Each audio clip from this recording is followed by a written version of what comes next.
Vamos a hablar de Nodio, este observatorio contra la desinformación y la violencia, presente en plataformas digitales, presente en discursos periodísticos, presente en los intercambios en las redes sociales. Sabemos que los discursos de odio y las fake news son no solamente un mal de este tiempo, sino que son casi constituyentes de los discursos que hoy transcurren a través, sobre todo, de las plataformas digitales. Hay una polémica en torno a este proyecto Nodio que impulsa la Defensoría del Público de nuestro país. Pero antes de meternos sobre Nodio y hablar con funcionarios del área, los invito a que repasemos cuál es la tarea y qué hace la Defensoría del Público, destacando que no se trata de una entidad reciente, no es una entidad creada hace pocas horas, fue creada merced a la Ley de Servicios de Comunicación Audiovisual y rige en nuestro país desde el año 2013. Desde entonces cumple tarea y realiza monitoreos y analiza estas cuestiones, desinformación y violencias de distinto tipo en los discursos públicos. La comunicación es un derecho humano y la desinformación una violación de los derechos de todas las personas. Esta es una premisa que tenemos que tener todos, más allá del ejercicio de la Defensoría del Público. La comunicación es un derecho humano. La Defensoría no tiene carácter sancionatorio, no impone penas, no impone multas. La Defensoría ejerce mediación, reparación y capacitación. Fundamental esto, no hay sanciones en las acciones que impulsa la Defensoría. Simplemente mediación, reparación y capacitación a la cual o de la cual forman parte distintos actores de la sociedad, no necesariamente, no solo el oficialismo. Promover, difundir y defender el derecho a la comunicación. Es allí el objetivo principal de la Defensoría, que insistimos, tiene funciones desde el año 2013 en nuestro país. ¿Cuáles son sus funciones? Bueno, vamos a ver cuáles son esas funciones. Recibir, canalizar las consultas, reclamos, denuncias del público de radio, televisión y otros medios. Recibir y canalizar las consultas, reclamos y denuncias del público de radio, televisión y otros medios. Tengamos en cuenta entonces que representa sobre todo las inquietudes que surjan a partir de las audiencias. Destaco esto porque no ejerce un control sobre los discursos de los medios. Por el contrario, su representatividad apunta esencialmente a las audiencias. Podemos continuar avanzando con la información, teniendo en cuenta siempre que es el derecho a la comunicación lo esencial de esta tarea. Para ello convoca organizaciones, centros de estudios y otras entidades para crear un ámbito participativo de debate permanente sobre los medios de comunicación. Remarco, debate permanente sobre los medios de comunicación, sobre los contenidos. No se regula ni la propiedad e, insisto, ni la línea editorial. Sí, los contenidos son analizados y estudiados. La Defensoría tiene que convocar audiencias públicas en todo el país para evaluar con la ciudadanía el funcionamiento de los medios a la luz de las disposiciones de la Ley de Servicios de Comunicación Audiovisual. Aquella ley cuyos artículos medulares fueron luego derogados por el expresidente Mauricio Macri, tan pronto asumiera y que permitiera algunas modificaciones que esta ley no contemplaba. La Defensoría puede cuestionar la legalidad de normas vinculadas a su competencia y proponer modificaciones. La competencia es siempre el derecho a la comunicación. Siempre nos remite a ello. Aquí algunas acciones simbólicas, típicas, arquetípicas llevadas a cabo por la Defensoría. Cómo denunciar en pandemia, propuestas para la cobertura periodística de la pandemia, tratamiento mediático responsable del abuso hacia niños, niñas y adolescentes. Me detengo allí. Tema no menor, tema que de un tiempo a esta parte los medios enfocamos con otro criterio. Tratamiento mediático responsable del abuso hacia niños y niñas adolescentes. Todo eso es el marco de Nodio, el Observatorio de la Desinformación y la Violencia Simbólica. Nos escucha Pascual Caliquio. Pascual es secretario general de la Defensoría del Público. Pascual, buen mediodía, te saludamos desde Canal 10 de Córdoba. Hola, buenos días, ¿cómo andan? Bueno, Pascual, intentábamos resumir un poco cuál es la tarea esencial de la Defensoría del Público y el contexto que da origen a Nodio. Para no dejar dudas, ¿qué tareas puede hacer y qué tareas no puede hacer ese observatorio propuesto? Mira, lo que ustedes pusieron recién me parece que es muy correcto.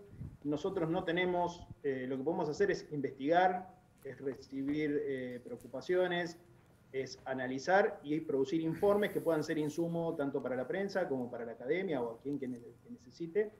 Y es algo que se viene haciendo desde hace muchos años a través de las direcciones de análisis, de investigación. Y no hay ninguna posibilidad, y eso me parece importante que, claro, ninguna imposibilidad de sancionar, de poner multas, de intervenir sobre los contenidos de los medios, de poder ejercer una censura previa, muchas cosas que se dijeron este fin de semana que no están dentro de nuestra competencia. En ese marco ya hay una denuncia penal, la denuncia presentada por representantes de la oposición en el Parlamento Nacional. También aquí en Córdoba se han elaborado proyectos, por ejemplo, el bloque de la Unión Cívica Radical en la legislatura unicameral a través de su presidente. Vamos a destacar algo. Lo que se elabore, lo que se concluya en esas audiencias y en esos análisis, que serán parte de la acción de Nodio, no tienen vinculación, no tienen carácter sancionatorio, ni siquiera constituyen una referencia obligatoria para los medios. No, primero, en muchas de esas denuncias que vi o de declaraciones altisonantes que se hicieron, se habla de que van a pedir la derogación de Nodio, algo que es medio ridículo porque Nodio no es un organismo, no se creó un organismo nuevo, no va a tener recursos nuevos, sino que es una línea de trabajo de la Defensoría que se financia con el trabajo nuestro, digamos, de los trabajadores que ya están acá y que lo hacen cotidianamente. Por lo tanto, no hay mucho que derogar.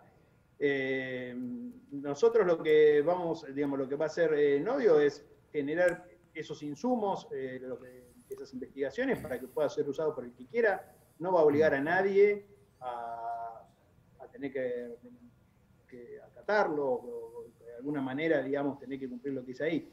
Nosotros cuando hacemos las observaciones, vos ahí en la presentación decían, las audiencias pueden elevar consultas, pueden elevar algún tipo de denuncia.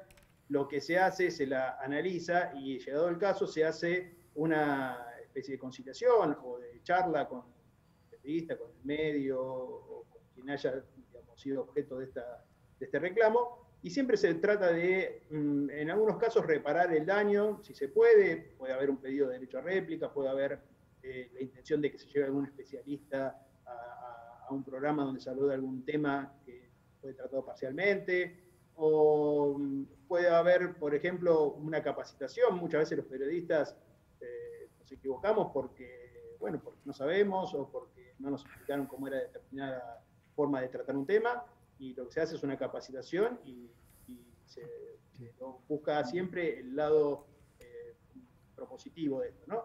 En eso nos encontramos con medios que están predispuestos y con los que se pueden charlar y con los que trabajamos en conjunto, y bueno, y hay otros medios que a veces tienen un posicionamiento sobre determinados temas que no dan lugar al diálogo, ¿no? Pero siempre se da en ese marco y nosotros no podemos imponer ni sancionar a ninguno de los.